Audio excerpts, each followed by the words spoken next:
there, I'm Mary Jo Land, a registered psychotherapist in Priceville, Ontario, Canada, and welcome to the video series, When We Are Very Young.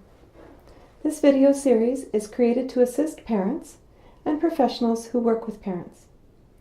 Many of the videos pertain to children who have joined families through adoption, foster care, or customary care. Some of the videos are about typical child development, while others are more specific to children who have experienced loss, trauma, or neglect during early development. Attachment, trauma, and parenting are the main themes in this series. Today's episode is called, for lack of a better term, the bidirectional diagram. I don't have another name yet.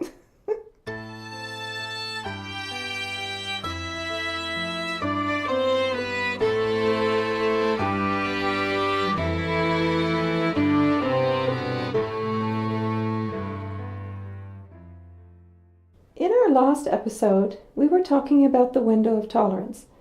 And if you didn't see that episode, I would suggest watching it before you watch this one, because the two are connected, and this one is based on the window of tolerance.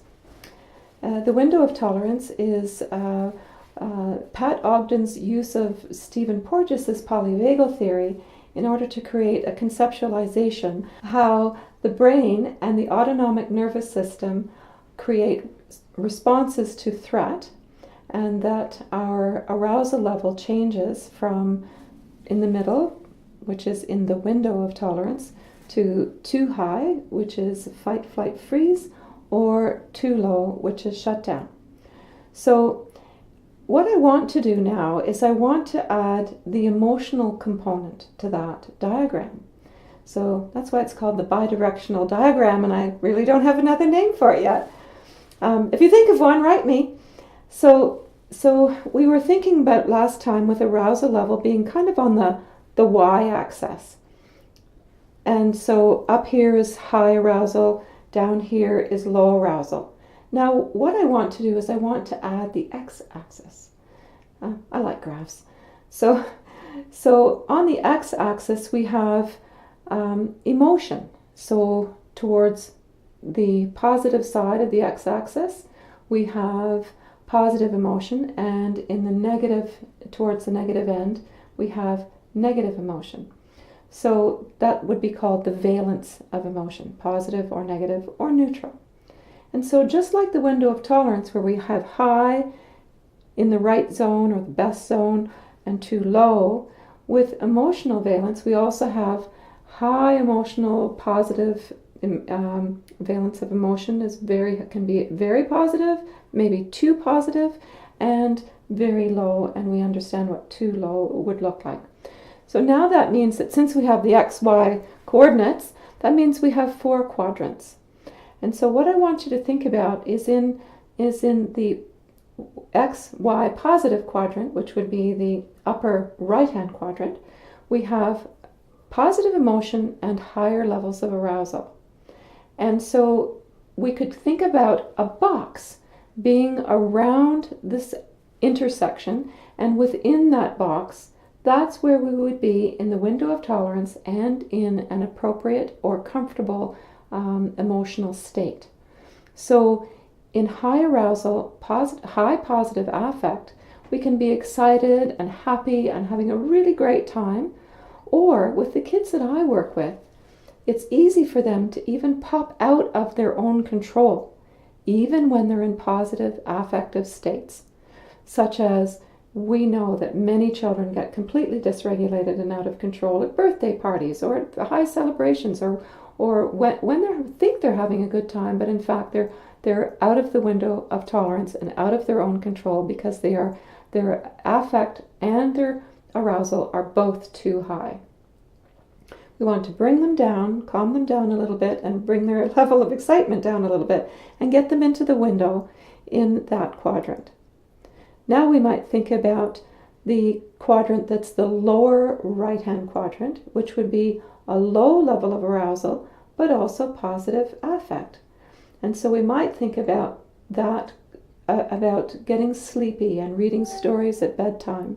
And we might think about how, just going to sleep. Your arousal level will be quite low, but if you're comfortable and happy going to sleep, your affect would be positive.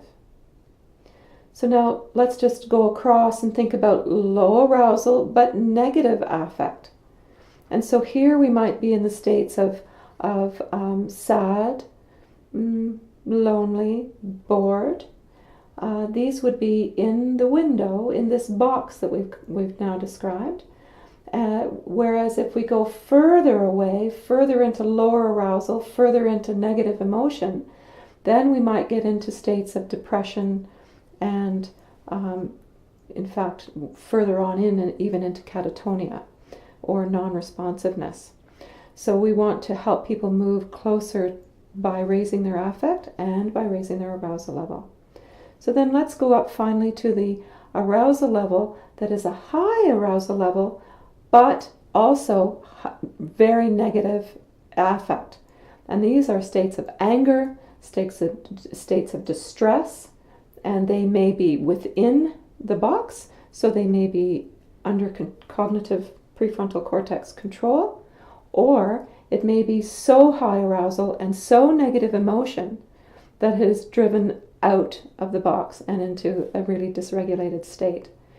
So sometimes I think that parents need to think about ways to respond to their child's dysregulation by thinking not only about arousal level, but also by thinking about emotional valence. And so sometimes we might be able to change and pull our child into the regulated area, that box in the middle, if we change their affect or if we change their arousal level. And I think that using this thought process, using this concept, that gives us more tools to re-regulate our child.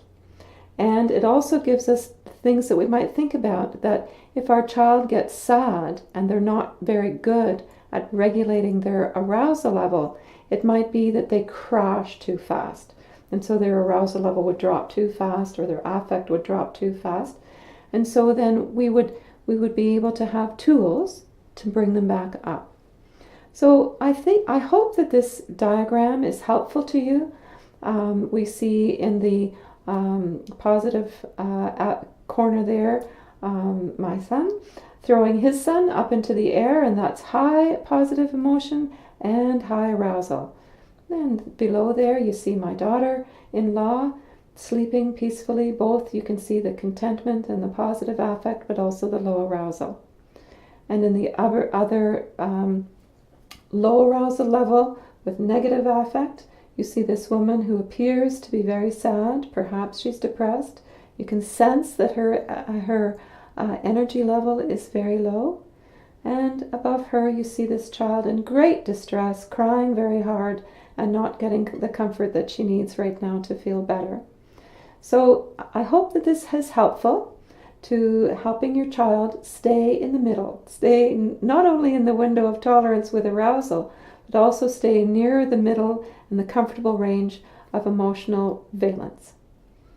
Thanks very much for joining me. It's not much of a tale, but I'm sort of attached to it. And until next time, I'm Mary Jo Land.